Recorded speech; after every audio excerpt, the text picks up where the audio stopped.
This is my Pecha Kucha, and I'll be talking about 3 initial ideas of what my final project could be. Photography means a lot to me and I'm very passionate about it. It allows you to be creative and to be also unique. Photography will most definitely be my final project as it links to my career path and it also makes sense to do something in the preferred media sector. So I'll make sure to interpret all photography skills. In my project, I want to do something different. Regarding my essay, I will discuss different ideas that can be interpreted from my essay into the ideas. I want to challenge myself in this final project to achieve well. Being a creative student is a plus, especially when you can be different with your ideas. It's also good to add your own style to your own ideas, so it's something different. I'm going to give a brief background of the first camera. So the first camera was made in 1816, which was a very long time ago. When cameras first came about, media was shot in black and white due to the lack of technology, obviously. However, it had a lot of impact on society and the way how life was perceived, especially in the media industry and TV industry. Throughout the 19th century, most photography was monochrome photography.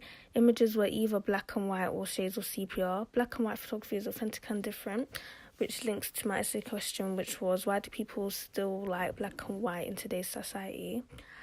The switch from most films being in black and white to most being in colour was gradual, taking place from the 1930s to the 1960s. My initial ideas, I want to recreate Ansel Adams' environmentalist photography as it is unique and different to what I currently do in photography. This will be outside landscape photography. In my research, I'll make sure to find appropriate locations where I can recreate his work to my best ability. I'll make sure to also research appropriate elements of black and white photography. Ansel Easton Adams was an American landscape photographer and environmentalist known for his black and white images of the American West. Landscape photographs typically capture the presence of nature but can also focus on man-made features or disturbances of landscapes.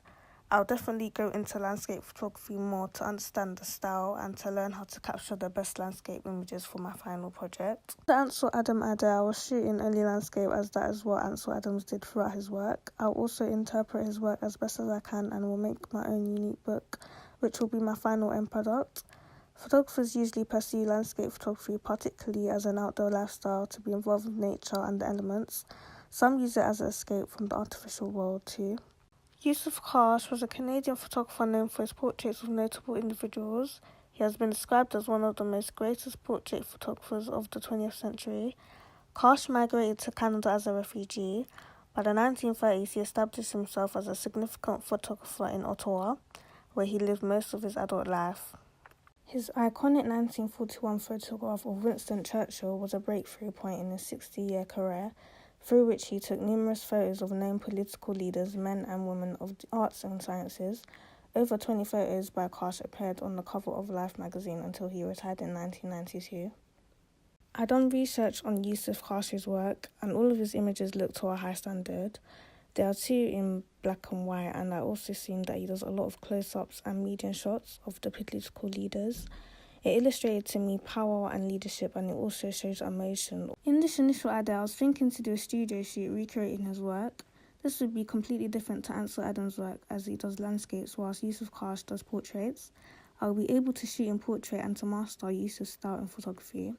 I'll also make sure to research portrait photography in depth to remind me what my outcome should be. This idea will be shown in a book showcasing individuals in the studio. I'll make sure to use the medium shots and close-ups so I can get the same emotion and power in the shots.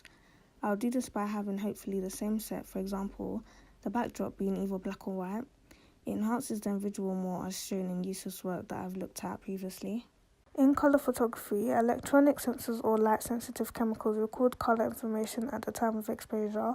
This is usually done by analysing the spectrum of colours into 3 channels of information, one dominated by red, another by green, and the third by blue, in imitation of the way the normal human eye senses colour. The third idea would be based on Instagram photography, social media in general, of creators posting their work on platforms. I would go in depth with the colour and saturation of images and research the technical side of the techniques. In my essay question, I compare black and white to colour. I thought it would be fair to also include an idea with colour photography to illustrate comparison. This idea will be shown throughout a mini booklet with my own photography in the studio. I have come across a photographer on Instagram, which is at Twajuku Photo. She is very talented, as I have went through her work. As you can see, she knows how to manipulate colour from the whole set to the editing, which is what I talked about in my essay, which links to photographers. Photographers love the creative side of editing, creating an illusion, which is what I like about the photographer. In this idea, I would like to try to recreate a shoot in my own unique, different way. However, I don't see myself doing this idea out of the 3 ideas, as I want to do something different, and black and white hasn't been really worked with properly in photography for me. So in conclusion, I do feel I should go for the different sector than something I'm used to.